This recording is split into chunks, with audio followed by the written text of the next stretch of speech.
Saudi ജയിലിൽ കഴിയുന്ന അബ്ദുൾ റഹീമിന്റെ മോചനം നേരത്തെയാക്കാൻ അഭിഭാഷകരുമായി നിയമോപദേശം തേടുമെന്ന് റഹീം നിയമസഹായ സമിതി. അബ്ദുൾ റഹീമിന് കോടതി 20 വർഷം ശിക്ഷ വിധിച്ചത് കൊലപാതക കുറ്റം മറച്ചുവെച്ചത് കാരണമെന്നും നിയമസഹായ സമിതി നേതാക്കൾ റിയാദിൽ വാർത്താ സമ്മേളനത്തിൽ പറഞ്ഞു.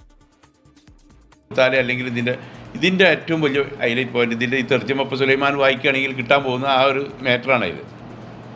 അതായത് 20 കൊല്ലത്തെ തടവ് ശിക്ഷ വിധിക്കാനുണ്ടായ കാരണം റഹീം ഈ സംഭവം കുറ്റകൃത്യം ചെയ്തതിന് ശേഷം മറച്ചു വെച്ചു എന്നുള്ളതാണ് മെയിൻ പോയിന്റ് അതിൽ പറഞ്ഞിട്ടുള്ളത്. മറച്ചു വെക്കാൻ ശ്രമിച്ചു. സൗദി ബാലൻ കൊല്ലപ്പെട്ട കേസിൽ കഴിഞ്ഞ ദിവസം അബ്ദുൾ റഹീമിന് റിയാദ് ക്രിമിനൽ കോടതി 20 വർഷം തടവ് ശിക്ഷ വിധിച്ച സാഹചര്യത്തിലാണ് നിയമസഹായ സമിതി വാർത്താ സമ്മേളനം വിളിച്ചു ചേർത്തത്. പൊതു അവകാശവുമായി ബന്ധപ്പെട്ട കൊലപാതക കേസിൽ അബ്ദുൾ റഹീം അറസ്റ്റ് ചെയ്യപ്പെട്ട അന്നു മുതൽ 20 വർഷമാണ് തടവ് ശിക്ഷ വിധിച്ചിരിക്കുന്നത്. ശിക്ഷാ കാലയളവ് ഗ്രിഗേറിയൻ കലണ്ടർ പ്രകാരമാണോ ഹിജ്രി കലണ്ടർ അടിസ്ഥാനമാക്കിയാണോ കണക്കാക്കുക എന്നതിൽ ഇനിയും വ്യക്തത വരേണ്ടതുണ്ട്.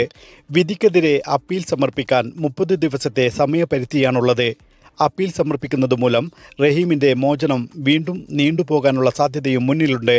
ഇക്കാര്യങ്ങളുമായി ബന്ധപ്പെട്ട് അഭിഭാഷകരുമായി ഉടൻ തന്നെ നിയമോപദേശം തേടും. ഇതിൻ്റെ അടിസ്ഥാനത്തിൽ റഹീമിനെ എത്രയും പെട്ടെന്ന് നാട്ടിലെത്തിക്കുന്നതിനുള്ള എല്ലാ സാധ്യതകളും ഉപയോഗപ്പെടുത്തുമെന്നും ഭാരവാഹികൾ അറിയിച്ചു.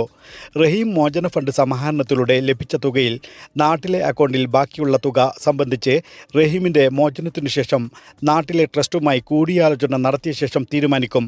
വിധിയിൽ അബ്ദുൾ റഹീം ആശ്വാസം പ്രകടിപ്പിച്ചതായും നിയമസഹായ സമിതി പ്രവർത്തകർ അറിയിച്ചു. വാർത്താ സമ്മേളനത്തിൽ നിയമസഹായ സമിതി chairman CP Mustafa, general convener Abdullah Vallanchira, treasurer Sebin Iqbal എന്നിവരും മറ്റു നേതാക്കളും പങ്കെടുത്തു. ഇസ്മായിൽ പയ്യോളി, 24 റിയാദ്.